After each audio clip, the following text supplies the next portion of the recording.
Yesus yang baik. Kami bersyukur Tuhan kami memiliki Engkau, Tuhan Yesus yang selalu ada beserta dengan kami, yang sedetik pun tidak pernah meninggalkan kami. Engkau Tuhan Immanuel ya Tuhan. Kami bersyukur Tuhan. Biarlah Tuhan kami yang mengakui bahwa Engkau Tuhan yang hidup, dan kami percaya firman-Mu juga hidup untuk setiap kami. Kami bersyukur untuk hari ini Tuhan. Kami bersama-sama dengan anak-anak-Mu yang Kau kasih di tempat ini, bersama-sama untuk mengenal Tuhan lebih dalam lagi. Berkati Tuhan anak-Mu Stephen yang sudah Engkau berkati dengan hikmat pewahyuan-Mu. Biarlah Roh Kudus yang akan menuntun setiap kami, untuk kami lebih lagi mengenal kebenaran-Mu ya Tuhan. Berkati kami semua yang ada di dalam ruangan ini. Berikan kami telinga seperti seorang murid. Berikan kami akal budi yang selalu bijaksana, yang selalu mengarahkan pikiran kami pada perkara-perkara yang di atas dan bukan di bumi. Terima kasih Tuhan, berbicaralah bagi setiap kami. Kami siap diberkati oleh kebenaran firman-Mu yang mengubahkan kami kepadamu. Di dalam nama Tuhan Yesus, haleluya, amin. Selamat pagi. Selamat pagi Pak Daud. Kita langsung aja ya.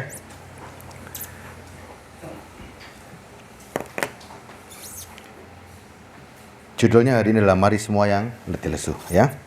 Sering kan baca ayat ini ya? Matius 11 ayat 28 ya. Yuk. Matius 11 ayat 28.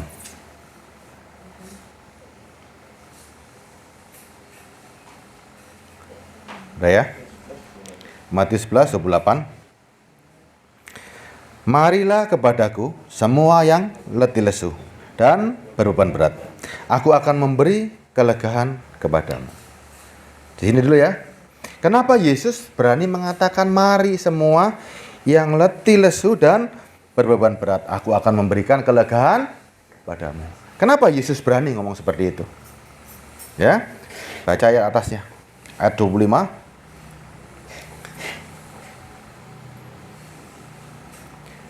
Pada waktu itulah berkatalah Yesus, aku bersyukur kepada Bapa, Tuhan langit dan bumi, karena semuanya itu Engkau sembunyikan bagi orang bijak dan orang pandai, tetapi Engkau nyatakan kepada orang kecil. Terjemahan aslinya adalah babies, ya. Jadi bukan orang kecil, memang benar-benar bayi. Ya Bapa, itulah yang berkenan kepadamu. Semua telah diserahkan kepadaku oleh Bapakku, dan tidak ada seorang pun mengenal anak selain Bapa. Dan tidak ada seorang pun mengenal Bapa selain anak. Dan orang yang kepadanya anak itu berkenan menyatakannya, ya. Sehingga fokusnya udah ditarik sama Yesus. Tidak ada satu orang pun mengenal Yesus selain Bapa. Begitu juga tidak ada Bapa, tidak ada seorang pun mengenal Bapa selain daripada anak itu sendiri.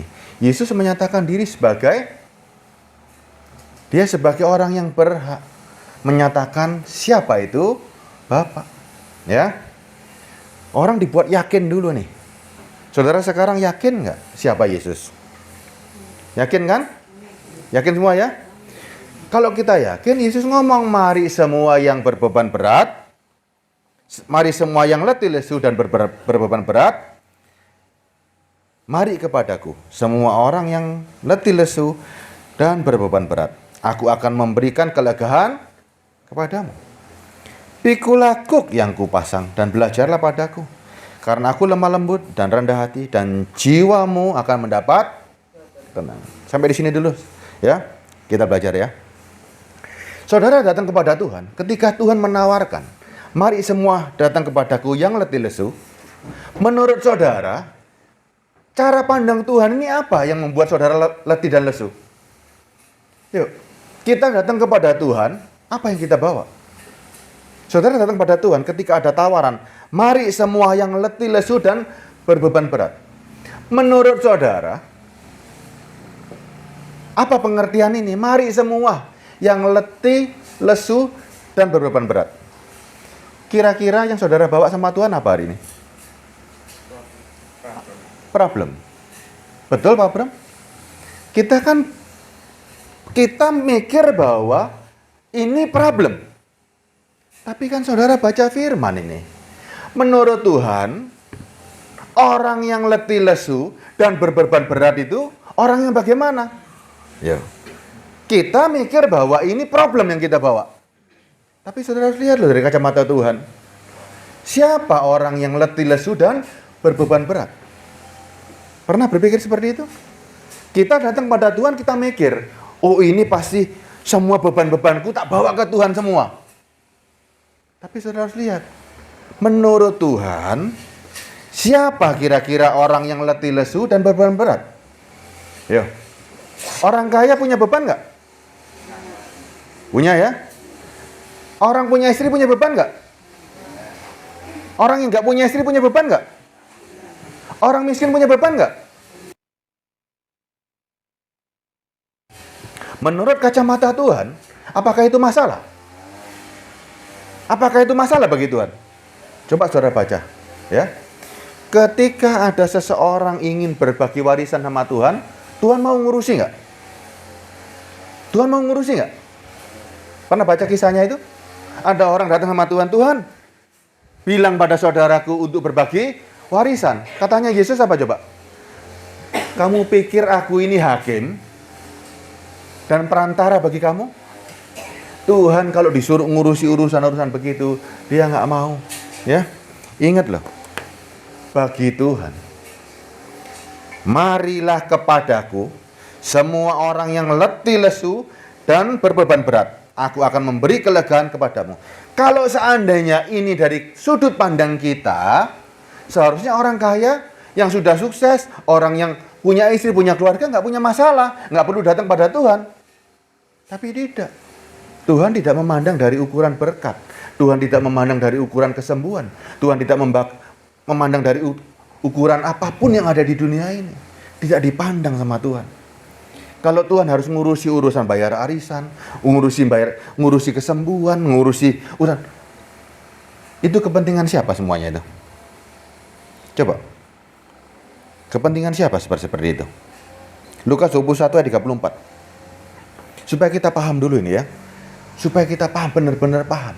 Siapa yang dimaksud Tuhan? Silakan semua orang datang yang letih, lesu dan berbeban berat. Lukas 21 34. Lukas 21 ayat 34. Jagalah dirimu supaya hatimu jangan syarat oleh pesta pora dan kemampukan serta kepentingan-kepentingan duniawi, dan supaya dari hari Tuhan jangan dengan tiba-tiba jatuh ke atas dirimu seperti suatu jerat. Jelas nggak ayat ini? Jagalah dirimu supaya hatimu jangan syarat oleh pesta pora, oleh kemabukan, serta kepentingan-kepentingan duniawi. Dan supaya hari Tuhan jangan dengan tiba-tiba jatuh ke atas dirimu seperti suatu jerat. Filipi 2:21.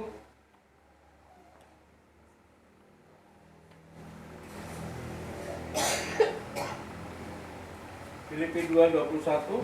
Sebab semuanya mencari kepentingannya sendiri, bukan kepentingan Kristus Yesus. Kenapa Filipi sampai catat sebab semuanya mencari kepentingan sendiri, bukan kepentingan Kristus Yesus. Ketika Yesus menawarkan, marilah semua yang letih, lesu dan berbeban berat, apa tujuannya Yesus?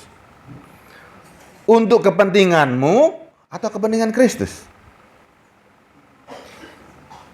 Pahami ya? Kepentingan Kristus itu untuk siapa sebetulnya? Kepentingan Kristus untuk siapa?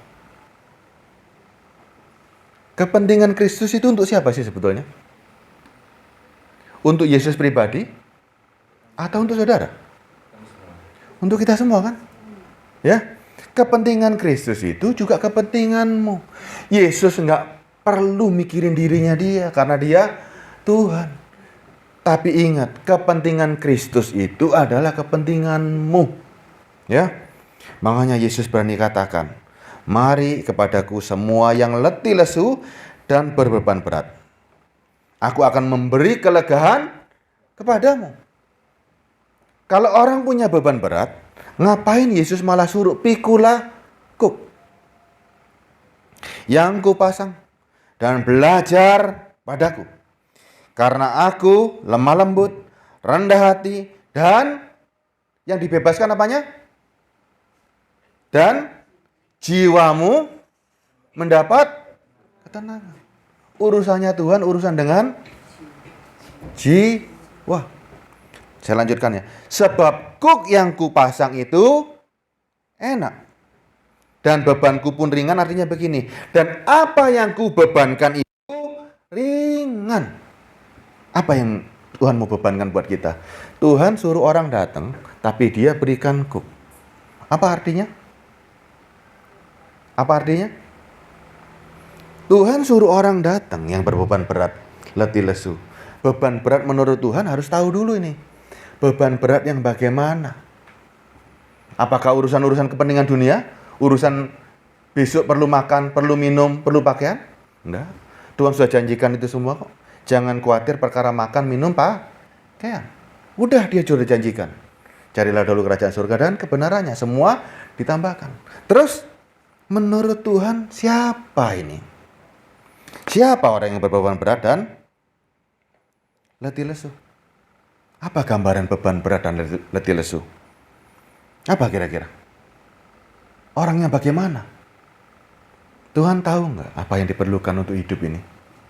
Tahu kan? Apa yang diperlukan untuk hidup ini? Bapak tadi, siapa namanya Pak? Siapa? Pak Kris. Pak Kris, tahu nggak apa yang sebetulnya dibutuhkan untuk hidup ini? Coba, tahu nggak? Tahu nggak apa yang paling diperlukan dari kehidupan ini? Apa yang paling diperlukan? Hah? Kebahagiaan. Itu kalau di bumi. Kita hidup di bumi, pasti mati nggak, Pak? Pasti mati ya? Kalau pasti mati, apa yang Bapak butuhkan? Hah? Oke, kita butuh Tuhan. Tapi Bapak mati, Bapak kepingin hidup lagi nggak? Kepingin nggak? Orang hidup enak nggak?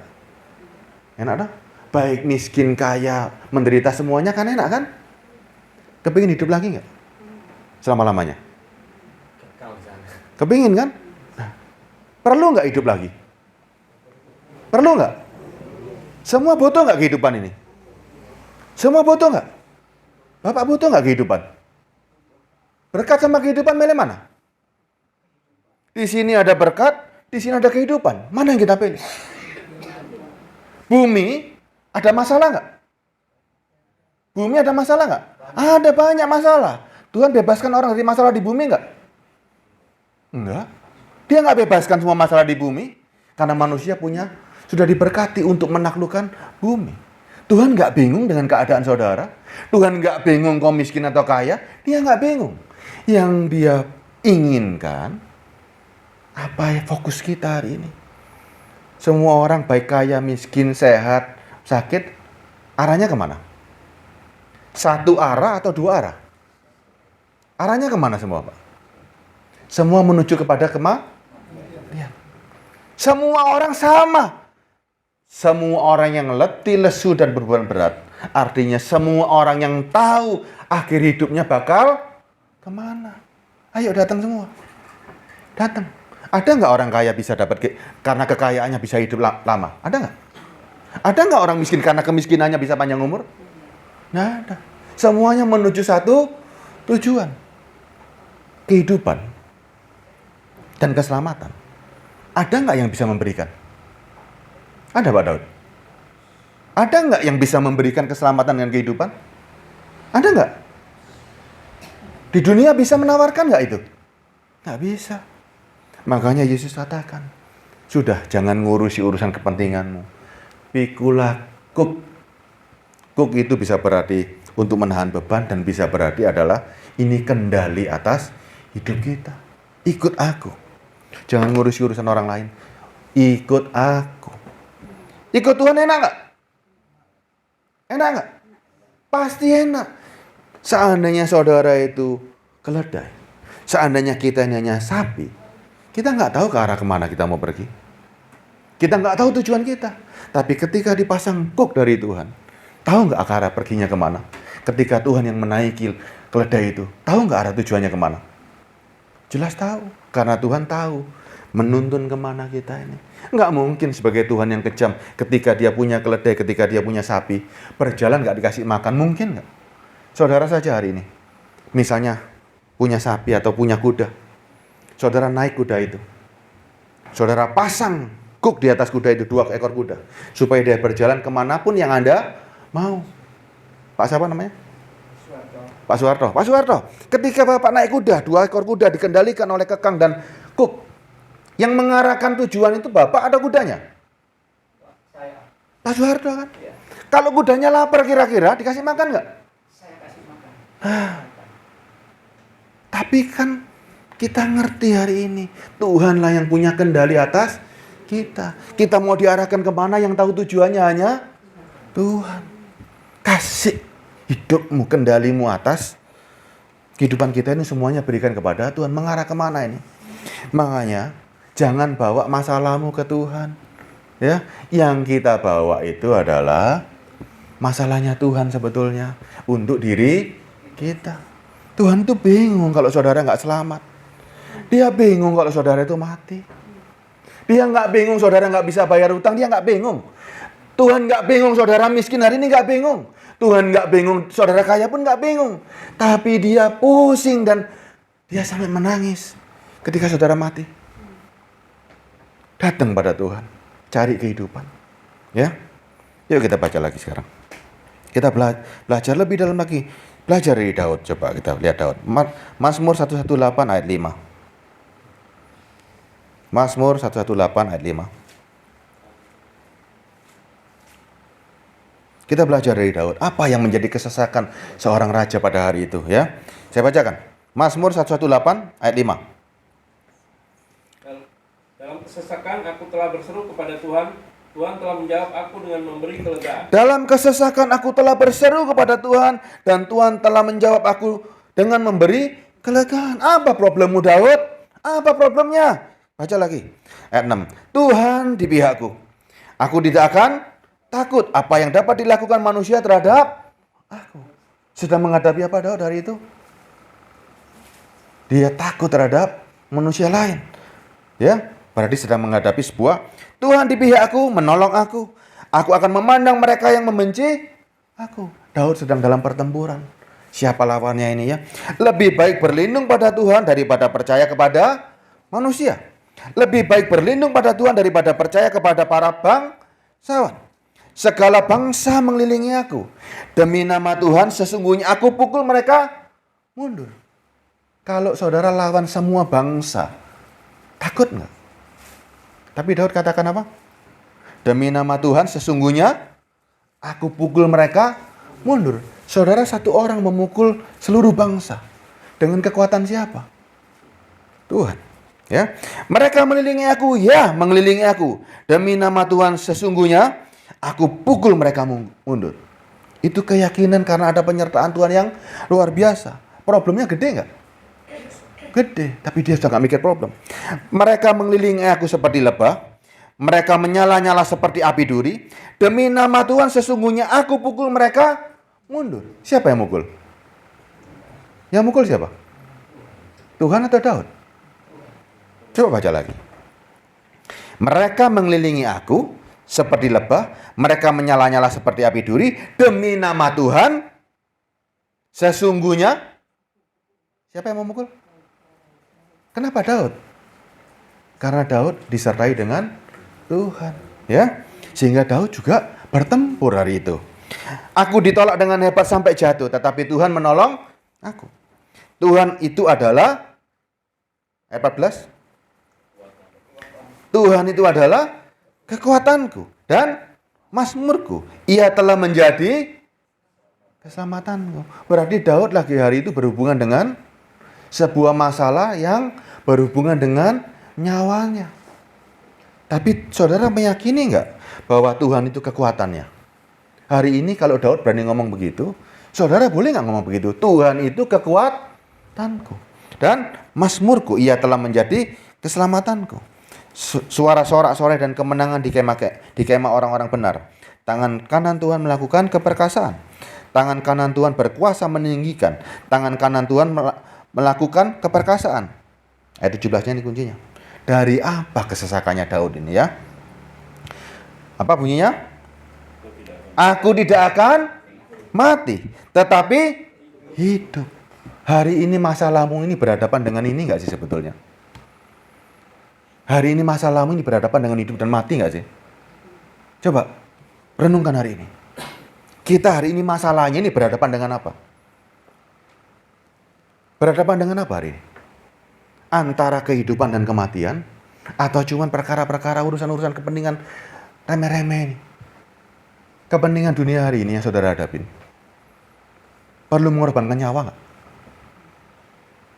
Yuk, kita sekarang berhadapan dengan masalah kita. Besok 1 jam lagi, 2 jam lagi, berhadapan dengan nyawa nggak? Berhadapan dengan nyawa nggak? Ada yang hari ini bertempur dengan nyawa? Marta, bertempur dengan nyawa nggak hari ini? Kalau sampai nggak punya duit, besok mati nggak?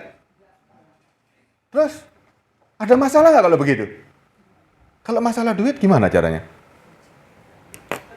Ya sudah. Dan itu diatur sama Tuhan kok. Ya. Saya bacakan ayat lanjutnya ya.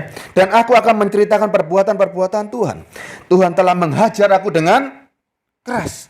Tetapi ia tidak menyerahkan aku kepada maut. Sehingga Daud pun akhirnya mikir. Masalah-masalah itu cuma hajaran Tuhan biasa. Tuhan ingin mendidik untuk membuktikan kekuatan kita. Ya. Bukankah aku pintu gerbang kebenaran? Aku hendak masuk ke dalamnya. Aku hendak mengucap syukur kepada Tuhan. Inilah pintu gerbang Tuhan. Orang-orang benar akan masuk ke dalamnya. Aku bersyukur kepadamu sebab engkau telah menjawab aku dan telah menjadi keselamatanku. Urusannya Daud itu urusannya Hawa. Ya. Lanjut ayat 25.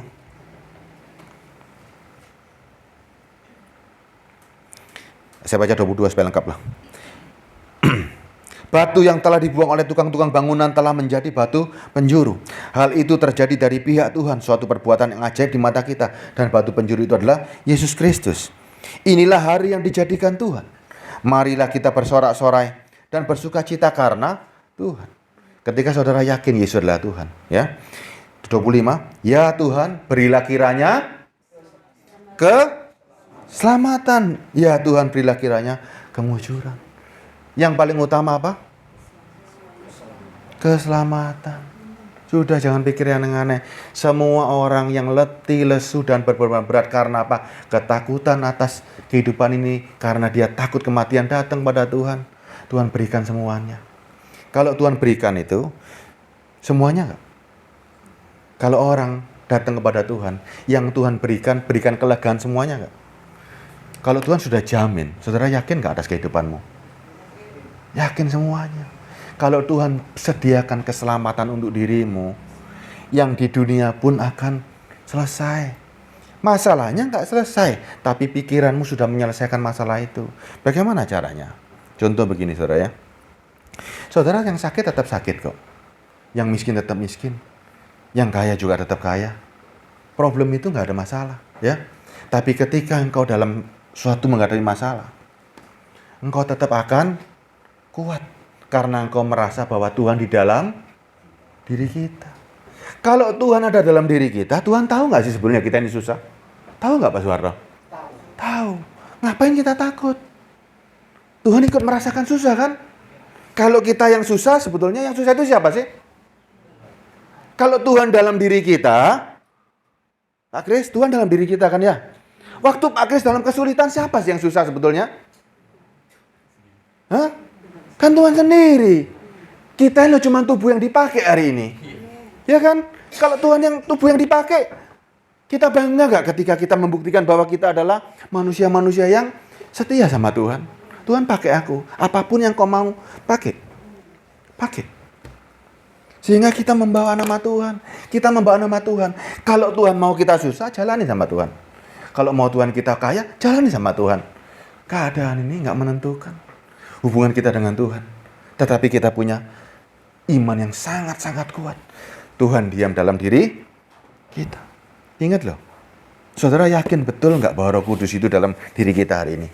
Yakin kan? Kalau yakin jangan usah bingung. Ya, Dia berikan sebuah kelegaan. Kalau aku susah kan memang karena Tuhan yang mau, aku jalani bersama Tuhan. Aku jalani. Ya, Mazmur 119.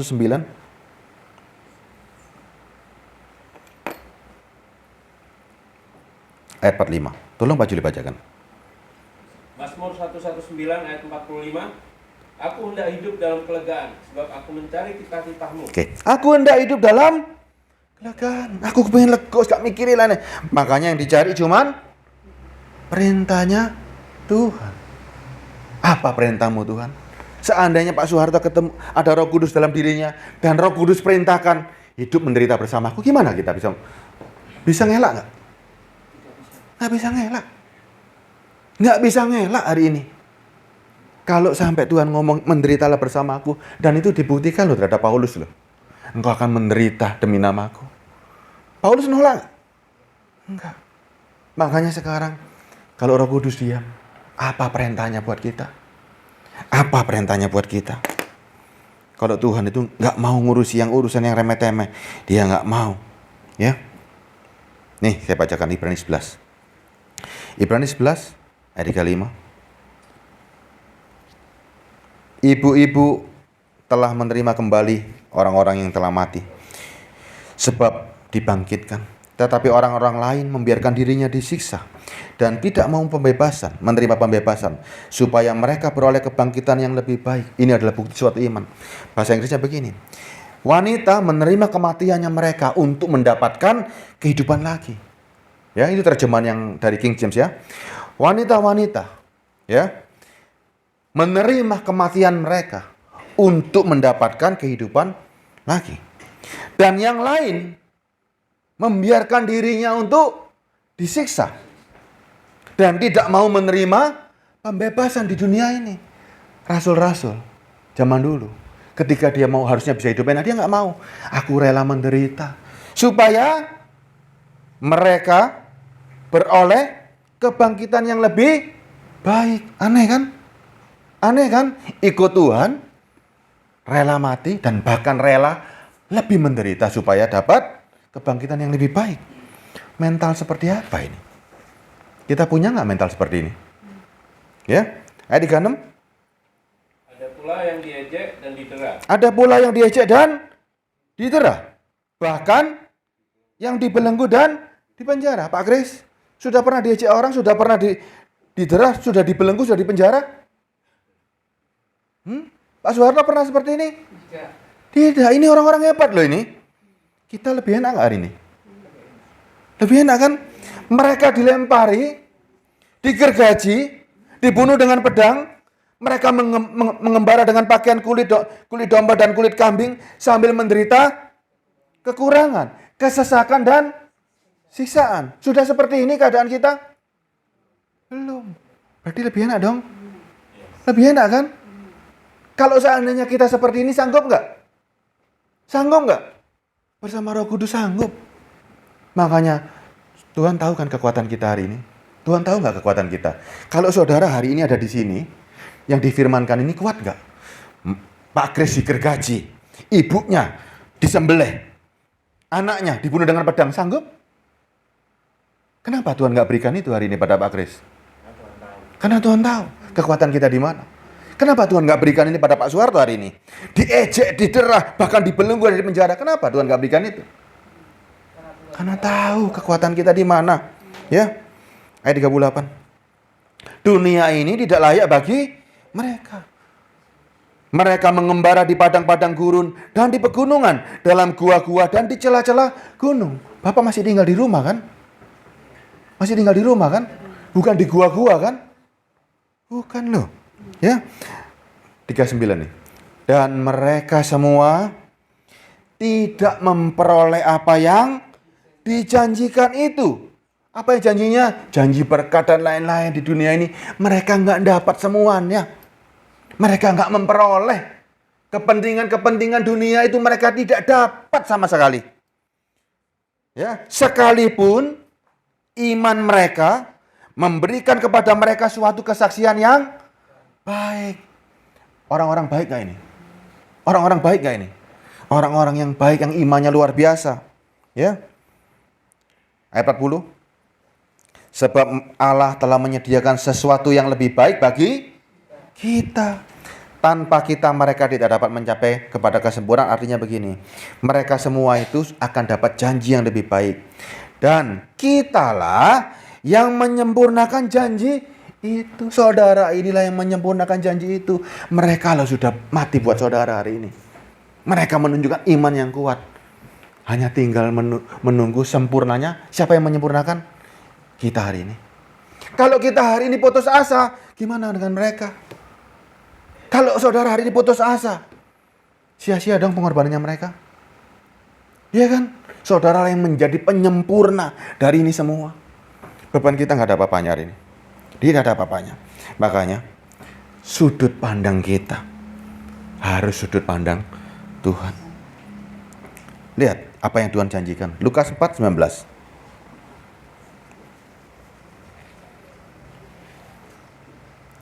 Untuk memberitakan pembebasan kepada orang-orang tawanan dan penglihatan bagi orang-orang buta, untuk membebaskan orang-orang yang tertindas, untuk memberitakan tahun rahmat Tuhan yang telah datang. Orang-orang tawanan itu orang-orang yang ditawan oleh kepentingan-kepentingan dunia dan keinginannya. Penglihatan bagi orang-orang buta, memberikan penglihatan, fokus kita beralih sudah bukan pada dunia tapi kepada sorga. Ya, untuk membebaskan orang-orang yang tertindas. Sekarang orang yang punya keinginan terhadap dunia tapi nggak mendapat, sama dengan orang yang tertindas. Kita kepingin tapi nggak dapat, mangkel kan? Dibebaskan sama Tuhan. Keinginanmu bukan di dunia, matanya dibuka sama Tuhan, bukan melihat lagi dunia. Yang dilihat adalah sorga. Nih, saya kasih lihatnya ya. Amsal 15:24. Amsal 15:24. Kita mau disebut orang yang berakal budi gak? Mau kan? Kita punya akal budi kan? Ya, orang berakal budi mikirnya kemana nih? Jalan hidupnya kemana nih? Jalan kehidupan orang yang berakal budi menuju ke atas, supaya ia menjauhi dunia orang mati di bawah. Jelas ayatnya. Ya, jelas ayatnya. Kita mau menyimpang nggak? Amsal 21 ayat 16. Amsal 21 ayat 16. Orang yang menyimpang dari jalan akal budi akan berhenti di tempat arwah-arwah berkumpul. Saudara, hari ini fokusnya kemana kalau begitu? Fokusnya kemana hari ini? Fokus kita kemana arahnya hari ini? Kolose 3 ayat 1. Coba. Fokusnya kemana? Perjanjian lama sudah mengatakan fokusnya jalan kehidupan yang di atas. Kolose 3 ayat 1 fokusnya kemana? Yesus memberikan pembebasan. Yesus memberikan penglihatan bagi orang-orang buta. Kita dulu buta, kita pikir dunia ini semuanya adalah segala-galanya, tapi enggak. Mata rohani kita memandang hari ini sorga. Yuk, Kolose 3 ayat 1. Jika kamu dibangkitkan bersama Kristus, betul? Ya. Betul, bacakan Pak Jul. Karena itu kalau kamu dibangkitkan bersama dengan Kristus, Kalau kamu dibangkitkan bersama Kristus, carilah perkara yang di atas. carilah perkara, kita datang kepada Kristus. Ada, duduk di sebelah kanan Allah. Di mana Kristus ada duduk di sebelah kanan Allah. Kita dibangkitkan bersama Kristus nggak? Karena kita mau datang pada Kristus, Tuhan bilang, datang padaku ya, mau datang semua nggak? Mau ya? Aku pasang kuk. Dan arah kuk itu menuju kepada surga. Saudara mau nggak mau harus mau seperti itu kan? Tuhan ajarin kok. Jika kamu dibangkitkan bersama Kristus, pikirkan perkara di atas. Ayat 2-nya. Pikirkanlah perkara yang di atas, bukan yang di bumi. Pikirkanlah perkara di atas, bukan di bumi. Dah selesai urusannya. Sehingga yang dikatakan orang letih, lesu, dan berbeban berat, bukan bawa masalahnya. Yang dibawa adalah masalahnya Kristus sebetulnya. Bahwa diri kita pasti mati tanpa Kristus. Makanya Tuhan aja, ayo mikirlah yang perkara yang di atas. Perkara yang di bumi nggak dipikir sama Tuhan. Ya, Kisah Rasul 11 ayat 13. Coba. Ini malaikat ketemu sama Cornelius. Cornelius ketemu malaikat. Ya, Kisah 11 13. Kisah para Rasul 11 ayat 13. Saya bacakan Pak Juli ya. Dan ia menceritakan kepada kami bagaimana ia melihat seorang malaikat berdiri di dalam rumahnya dan berkata kepadanya, suruhlah orang ke Yope untuk menjemput Simon yang disebut Petrus. Panggil pendeta, panggilkan hamba Tuhan. Malaikat yang ngomong. Tapi tujuannya jelas nggak? Tujuannya apa yang ditujukan? Ayat 14-nya. Panggil pendeta untuk memberkati? Enggak. Tidak. Panggil pendeta untuk menyembuhkan? Tidak. Apa yang di poinnya di sini? Ayat 14. Ia akan menyampaikan suatu berita kepada kamu yang akan mendatangkan keselamatan bagimu dan bagi seluruh isi rumahmu. Cornelius seorang perwira. Hidupnya pasti kaya kan zaman dulu. Perwira Romawi loh. Tapi tetap butuh yang namanya keselamatan. Simon Petrus tugasnya cuman memberitakan apa yang Simon Petrus beritakan hari ini? Keselamatan.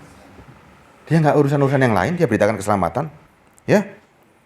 Kisah Rasul 13 ayat 39.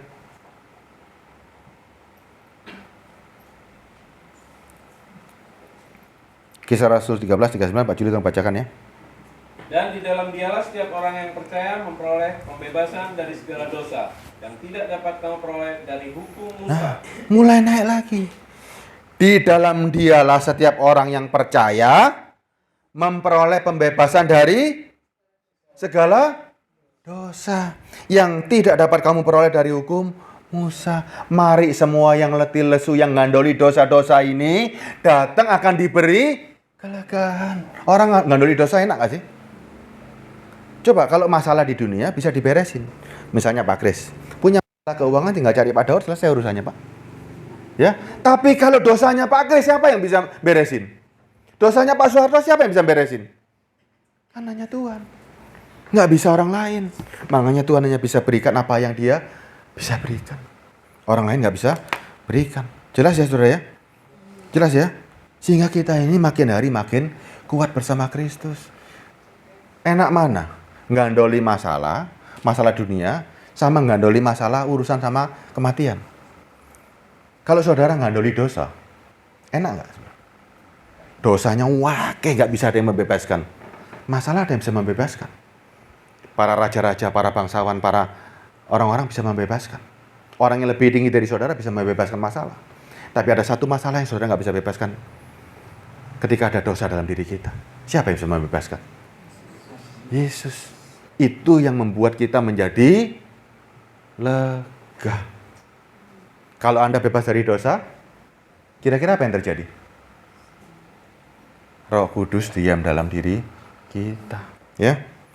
Yuk, makanya seandainya ini ya, 2 Korintus 12 ayat 20. Seandainya ini.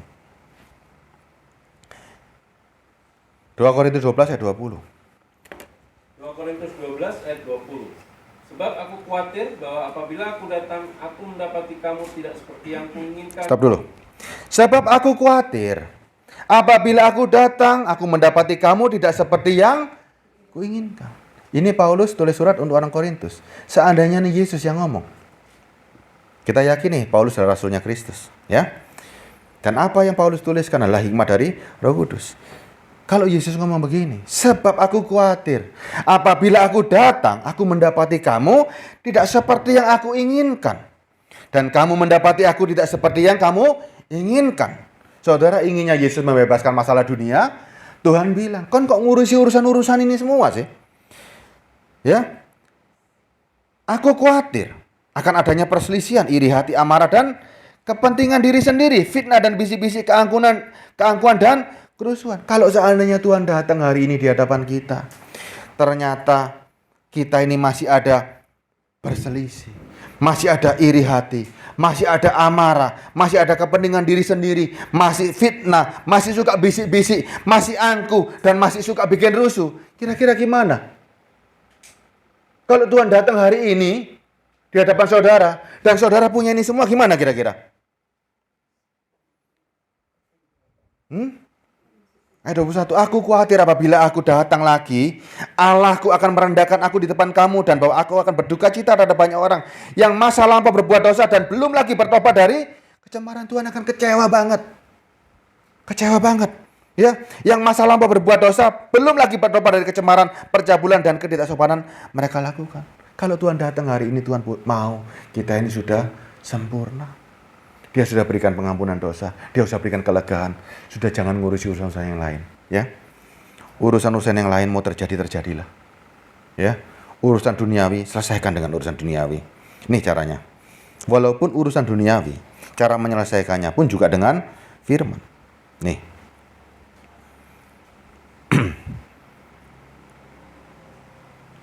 Amsal 18 ayat 9. Ini firman nggak yang ditulis di dalam Amsal ini? Firman ya? Firman ya? Amsal 18 ayat 9. Amsal 18 ayat 9, orang yang bermalas-malas dalam pekerjaannya sudah menjadi saudara dari si perusak. Orang yang bermalas-malasan dalam pekerjaannya sudah menjadi saudara si. Dalam pekerjaan boleh malas nggak? Kalau malas, jawabannya firman apa? Ini si perusak. Ya. Amsal 19:15.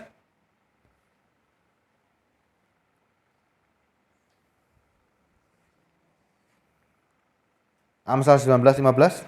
Amsal 19 ayat 15, kemalasan mendatangkan tidur nyenyak, dan orang yang lamban akan menderita lapar. Kalau sampai nggak bisa makan karena apa? Tuhan ngatur nggak ini? Caranya supaya nggak lapar, supaya bisa dapat makan, gimana caranya? Supaya nggak menderita kelaparan, gimana caranya? Kerja. Ini firman kan? Ada yang mau merubah firman nggak? Nggak bisa firman ini dirubah. Ya. 21 ayat 15. Amsal 21 ayat 25. Amsal 21, 25. Si pemalas dibunuh oleh keinginannya karena tangannya enggan bekerja. Si pemalas dibunuh oleh keinginannya karena tangannya enggan bekerja. Kita punya keinginan banyak nggak? Banyak kan? Dunia punya menawarkan kan? Ya? Di Sidoarjo ada orang jual perumahan. Ada ya? Cara dapatnya gimana? Kita kepingin punya rumah itu. Kepingin kan? Pak Kris punya kan? Kepingin kan? Pak Suharto kepingin kan? Caranya gimana? Kepingin punya rumah, tangannya malas bekerja. Hah? Nah ya sudah. Ya sudah itu jawabannya. Dunia punya keinginan. Tapi jangan sampai saudara mati karena keinginan itu. Kenapa? Karena saudara nggak mau meraih kok. Saudara nggak bekerja kok gimana bisa? Nggak bisa apa-apa kan? Ini firman kan? Amsal 22, 29.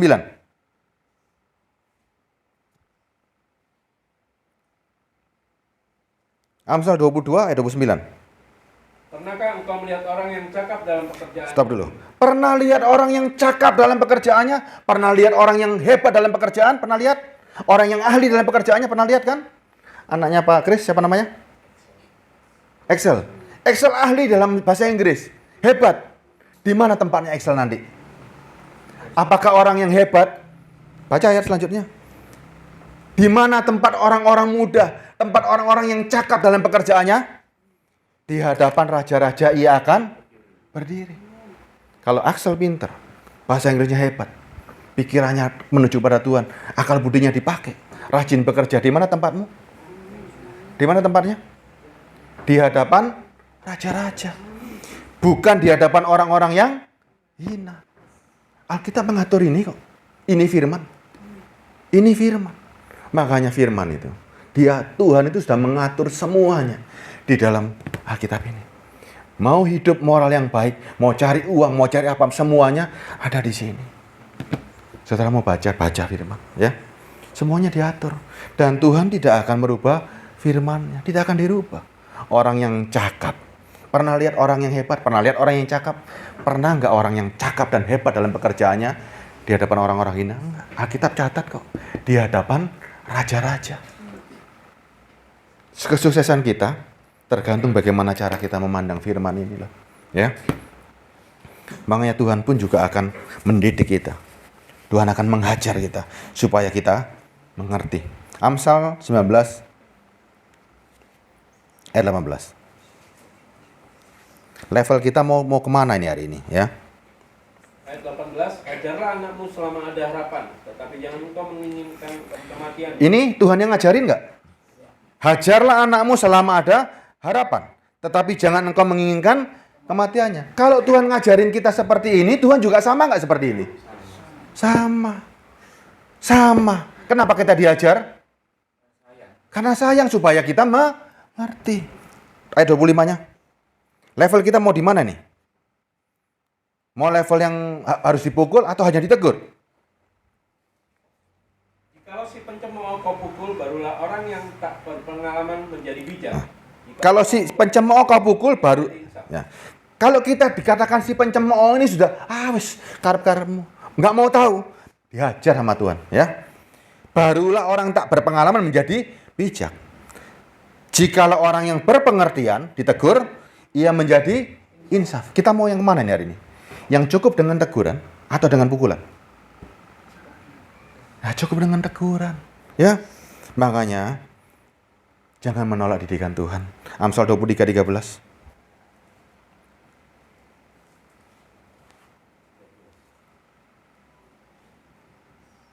Ayat 13, jangan menolak didikan dari anakmu. Ia tidak akan mati kalau engkau memukulnya dengan rotan. Artinya begini, jangan menolak untuk mendidik anakmu.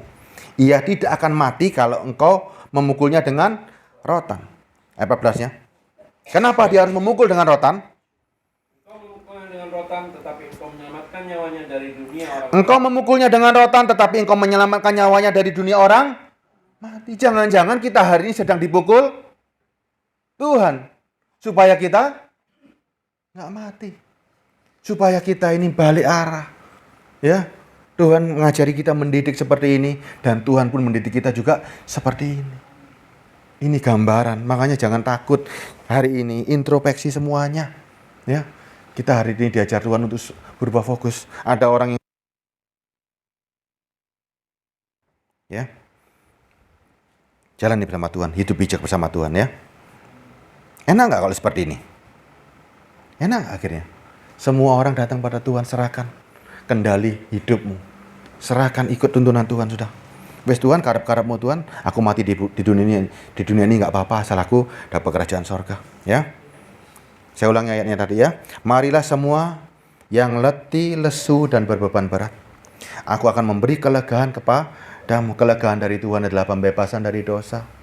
Ya, apa yang dunia tidak bisa, Dia akan berikan. Pikulah kuk yang kupasang, belajar padaku, karena aku lemah lembut dan rendah hati, dan jiwamu akan mendapat ketenangan. Sebab kuk yang kupasang itu enak, dan apa yang kubebankan adalah ringan, untuk menuntun kepada kerajaan surga. Paham ya, sudah ya? Jangan cari aneh-aneh lagi. Cari Tuhan bukan untuk ngurusi masalah kita, tapi cari Tuhan untuk kepentingan Tuhan.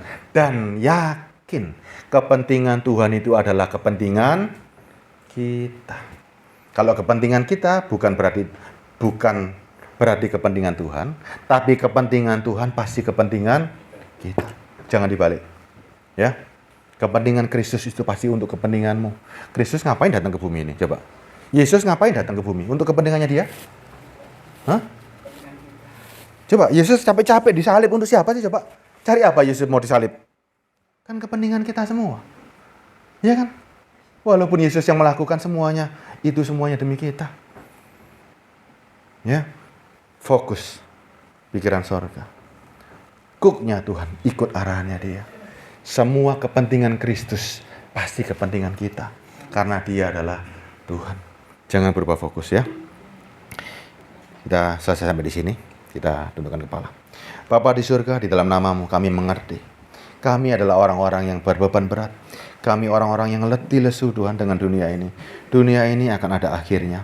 Hidup kami pun akan ada akhirnya. Ini merupakan suatu beban. Ini merupakan suatu ketakutan bagi kami. Ketika kami mati dan kami tidak dibangkitkan. Ataupun ketika kami mati, kami dibangkitkan untuk memperoleh penghukuman yang kekal. Kami nggak mau seperti itu Tuhan. Kami mau semuanya hanya kepentingan-Mu. Semua kepentingan-Mu biarlah berjalan atas hidup kami, karena kami tahu Tuhan, semua kepentingan-Mu hanya untuk kami.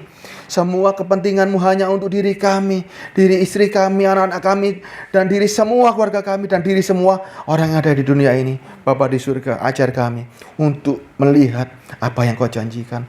Ajar kami untuk melihat kesempurnaan yang Kau berikan pada kami. Ajar kami untuk melihat diri-Mu ya Tuhan, siapakah Engkau.